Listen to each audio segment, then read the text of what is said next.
As voting continues in Canada's high-stakes elections, views from the ground convey that Trump and the tariff war is one of the top issues on everyone's mind. Listen in. I would say definitely the threat coming from the U.S.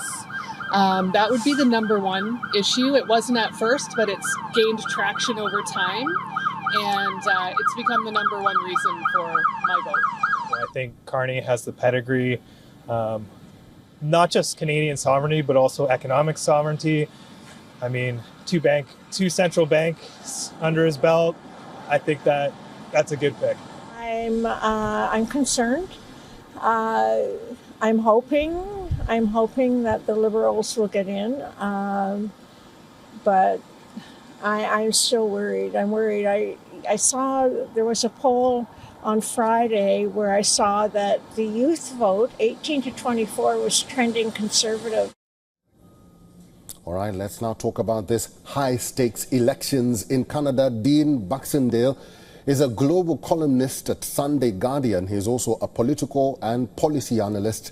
Mr. Baxendale is now joining us live from Toronto. Mr. Baxendale, good to see you again. And it's a crucial day for Canada. I see you're already ready to go cast your ballot. But I'll not talk about the numbers yet because it's too early to do that.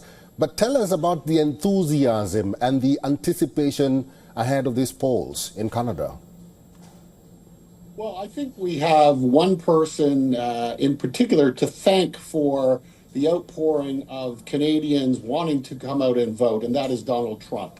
One thing that his threat of tariffs and ongoing annexation of Canada as the 51st state to America has certainly brought Canadians together like we've never seen. That includes Quebecers who, for a good percentage of them, about 48% in the last referendum vote, wanted to separate from Canada. But they see their best interests now lying within Canada. So we now have this great as you saw, the record number coming out, 7.3 million actually came out for the early voting, and we expect a heavy turnout today.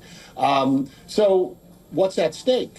What's at stake is who's going to lead this country, who's going to stand up to Donald Trump, or who's going to work with Donald Trump in forging a new North American alliance that might be a continental trade opportunity for Mexico, Canada, and the United States. We need to figure out who we are, what we are, and how we're going to move Canada forward in the next century. That includes global trading with nations like India and obviously European nations. And we cannot forget that 80% of our trade goes between Canada and the United States. So that's what's at stake. Mr. Baxendale, there is one term that is in unison among all the three candidates, the main candidates. That is Jagmeet Singh, we have Mark Carney, and we have Pierre, and that is change. Are Canadians echoing the same terms, that they want a leader who will bring change to Canada?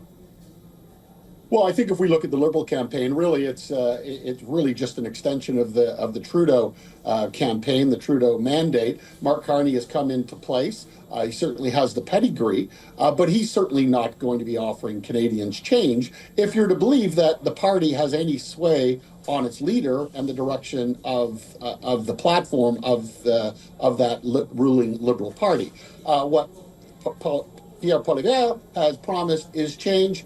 Economic change, making housing more affordable, bringing down the cost of living. These are all pocketbook issues. And what we're seeing, though, is that the young generation, which was typically Liberal in the last election, is shifting to the Conservatives, while our baby boomer generation is shifting to the Liberals because they want to keep things the status quo. They want to be defended, and they think Mark Carney, given his stature as the head of the Bank of Canada and England, can actually perform that and do that on behalf of Canada and stand up to Donald Trump. As far as Jagmeet Singh goes, his popularity, his party has, in the polls, has gone down precipitously. We expect that for the first time we may see 80% of the vote split between Liberals and Conservatives.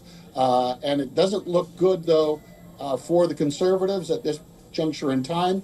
And based on some of the polling and some of my inside perspective from various people in various parties. All right. You're in Toronto. I'll let you go cast your ballot and exercise your civic right.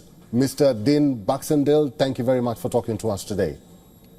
Thank you for having me. Look forward to talking again.